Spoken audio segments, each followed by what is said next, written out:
Assalamualaikum warahmatullahi wabarakatuh. Nama saya Khairunisa Jamiatullah dengan NIM 2203344 dari kelompok 6. Aku Sasmita Puspapsari dengan NIM 22012339. Saya Haifa Askarayan dengan NIM 220443. Saya Fristanti dengan NIM 22044449. Saya Zahra Hawa dengan NIM 2205004.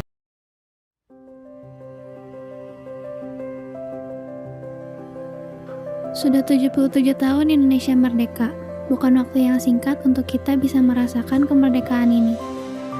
Setelah 77 tahun ini, tentu kita bisa melihat perkembangan yang bisa dirasakan langsung, mulai dari pembangunan kota, jalan, sekolah, fasilitas kesehatan, dan lain-lain. Tapi, apakah masyarakat Indonesia bisa merasakan perubahan itu? Apa benar saudara-saudara kita yang jauh di sana bisa merasakan nikmatnya mencari ilmu tanpa hambatan? Melewati antar daerah tanpa perlu melalui jalanan yang rusak. Benarkah keadilan itu nyata adanya untuk kita semua? Jadi, apakah pembangunan di Indonesia udah merata? Lihatlah faktanya yang terjadi di lapangan. Mari kita dengarkan cerita saudara-saudara kita. Nah, sementara itu di informasi selanjutnya tentang infrastruktur, kita ketahui bahwa minimnya infrastruktur ini tidak menyurutkan semangat siswa untuk menuntut ilmu. Ya, di Mandailing, Natal, Sumatera Utara, anak sekolah melintasi anak sungai dan juga bebatuan terjal untuk bisa menimba ilmu. Butuh perjuangan bagi anak sekolah di Mandailing, Natal, Sumatera Utara agar bisa sampai ke sekolah. Mereka harus melintasi anak sungai dan bebatuan terjal. Merlin, salah satu siswa sekolah menengah pertama 7 Panyabungan 1 Atap, harus berangkat pukul 6 pagi agar tidak telat ke sekolah. Jarak antara rumah dan sekolah mencapai 7 km.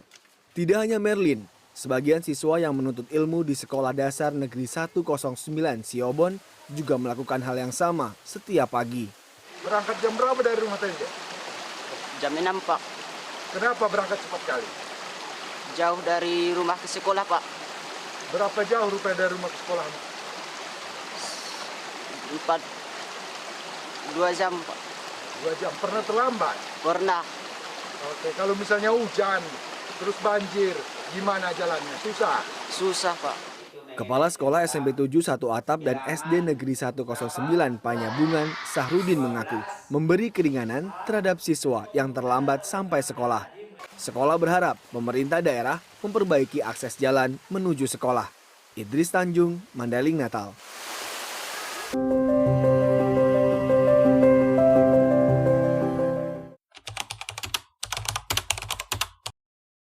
Perkenalkan, aku Upi dari Kota Bogor.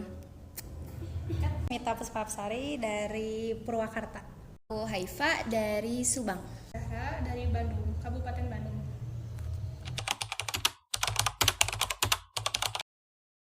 Menurut saya mah, kalau fasilitas pembangunan di kota saya ya, itu mah belum merata tuh. Jujur ya, menurut aku melihat dari kenyataannya aja sih pembangunan di Indonesia belum merata ya dari segala aspek. Belum ya, kalau aku dari kabupaten itu belum merata gitu. Lihat aja nih misalkan kayak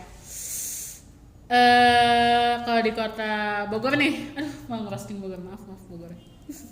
Kalau di kota Bogor misalkan kayak perpustakaannya tuh belum ada, kan di Jakarta mah udah ada ya, kayak wow, kayak terus apa lagi ya, banyak sih kayak fasilitas apa sih nama shelter bus itu banyak yang di vandalisme, terus jembatan bahkan di vandalisme, nggak estetik kan, ngeliatnya kayak ih apaan sih. Anak pelajar siswa kayak kalau ke sekolah terus lewat jembatan, terus lewat hutan atau nggak naik perahu, itu tuh masih banyak. Contohnya dari pendidikan lah, yang aku rasain di kota asal aku ya di Kabupaten Subang, aku ngerasain adanya ketimpangan untuk fasilitas-fasilitas yang ada. Misal sekolah negeri di aku masih perlu peningkatan sih dari sisi apa ya, misal fasilitas-fasilitasnya yang nggak aku dapetin di ya sekolah-sekolah lain yang mungkin lebih bagus. Masih ada sekolah-sekolah yang tidak layak menurut aku, masih fasilitasnya tuh udah kayak hampir mau roboh. Fasilitas umum, kesehatan kayak gitu tuh banyak yang masih ribet lah prosedurnya. Terus ya fasilitas jalanan tuh banyak banget jalanan yang rusak, kayak padahal baru diperbaiki beberapa bulan yang lalu, tapi sekarang udah jelek lagi. Aku pernah ke kabupatennya lagi, kayak pelosoknya banget, itu kayak fasilitas pun kesehatan itu butuh waktu jangkanya itu sampai 2 jam 3 jam. Jadi mereka tuh alternatifnya tuh dengan kesehatan tuh mereka ke dukun. Kayak pembangunan yang tidak meratanya tuh, misalnya di kota aku tuh belum ada kayak mall atau pusat perbelanjaan buat ya anak-anak kayak gitu yang seru-seru, beda lah, nggak ada. Jadi universitas juga ya masih kurang lah. Masyarakat lebih bisa ikut merawat fasilitas umum di Indonesia. Terus pemerintah juga saya harap bisa mengelola uang rakyat dengan adil dan jujur.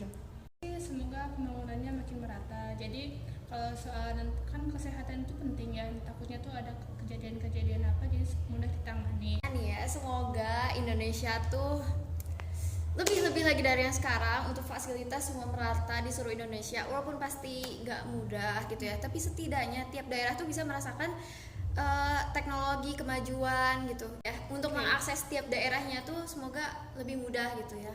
Pendidikan juga semoga anak-anak muda di Indonesia bisa merasakan pendidikan yang layak. Semoga pembangunan di Indonesia bisa dipercepat, gak asal-asalan, merata. Pokoknya harus merata. Ingat itu, merata. Beginilah kenyataannya, di Indonesia masih banyak kesenjangan yang terjadi dan warga negara Indonesia masih banyak juga yang belum dapat menikmati fasilitas-fasilitas yang ada dari berbagai aspek. Kesenjangan yang biasanya terjadi berada pada bidang pendidikan, kesehatan, dan juga pembangunan. Kita semua memiliki cita-cita yang sama, yaitu menuju Indonesia yang maju. Jadi di manakah letak keadilan itu? Akankah keadilan dapat menjadi nyata? Jawabannya, itu semua ada di tangan kita.